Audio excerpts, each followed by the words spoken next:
I would imagine after a year, throughout a year, things come up, like maybe a new job, shift work. Truck drivers often come in and they're really ready to change, or else they'll lose their driver's license or their truck driving. But things do come up, don't they? And they have to apply that knowledge to a whole new set of circumstances. Do you find that? That is true. In the practice that I participate in now, we've been open a few years, about 3 years now, and we've had patients go through many lifestyle changes and dealing with social issues and also other health concerns, so other conditions that may be impacting their diabetes that we need to help them manage over time. So that is something that we are aware of, and we definitely help them through. What are some of those? What are some of those other things? I mean, what you have to think about more than one type of diet, or more than one condition, a condition other than diabetes? Yes, oftentimes we're dealing with diabetes. We're dealing with high cholesterol or hypertension, high blood pressure. Sometimes there's digestive issues such as irritable bowel or food allergies. So a lot of times we have to really engage the person in multiple education sessions to make sure that they're having everything covered, so that they can go to a table and feel comfortable in choosing their foods and making sure that they have the best choices. Yeah, I think it's a lot easier to go to a health farm or fly to some desert community and like you see in those reality shows. The tough part is learning this from you and you too, Angela, and go back into real life. Yes. And applying it and keeping that health status the way it needs to be. Are you seeing any changes or any increase in incidence of diabetes and other chronic illnesses among different populations that are changing in this country? Well, that's unfortunately we are seeing a rise among youth, meaning adolescents and even very young children with type 2 diabetes related to behaviors in diet and exercise and the lack of education in that age group. So that's one of the unfortunate elevations that we're seeing in that population. Just taking soda, is that an issue for anybody, or do you see different groups are more liable to hang on to the soda than others? Oh, definitely. Even different age groups, I think, are more likely to hang on to the soda more than others.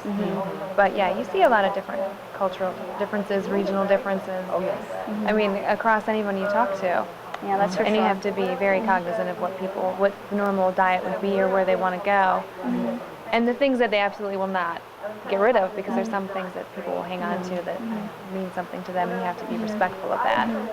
I agree. I believe many of the cultural issues are so embedded over time and through generations that when you approach someone with a different idea, they often don't understand, because it's what they're used to is the opposite of what you're saying. So often it's more of a situation where you're trying to educate but also convince and get their trust through different cultural areas to make sure that what you're saying it's different than what they might have grown up with, what they might have experienced through their life, but that they can trust you as a nutrition professional to provide information that's healthful and really appropriate for what they need. So that's always a challenge, to really mold behaviors that may have been in place for a very long time. You probably choose the easiest ones, don't you? The easiest ones. Right. You have to counsel someone Start to slow. see what they, what would they be willing to change, and what. I mean, there's some things that people really want to hold on to, and your eating habits are very, very personal to everybody. So if you start picking them apart without gaining someone's trust, you'll never get it. So it's important to gain trust first, and then try to work on the issues. That's true. Making priorities in counseling and meeting someone halfway is very important.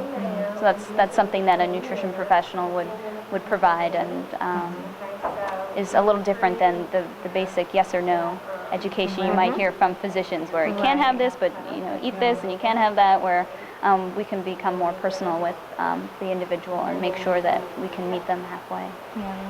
It sounds like that is a... Oh, go ahead. I would say we're more counselors than lecturers, I guess, is what I wanted to say. Is really we're taught to counsel people and not to just say, you need to be here, here, and here with your eating habits and walk away. Right. So I think that really sets us apart from most people. Yeah. Most of them. And it's not our image, is it? People are afraid of us, I think. They go, you're the food police.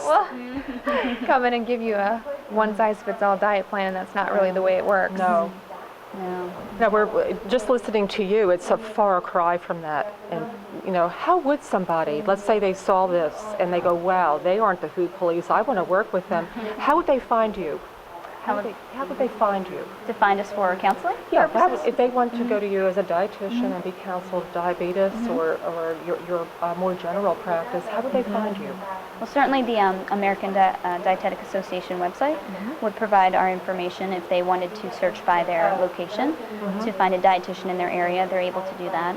Otherwise, they can contact their insurance companies to find participating dietitians, or they can just search.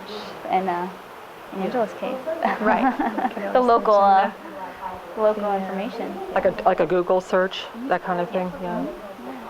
Yeah, the Find a Dietitian feature has been with us for a while, and that's www.eatright.org, right?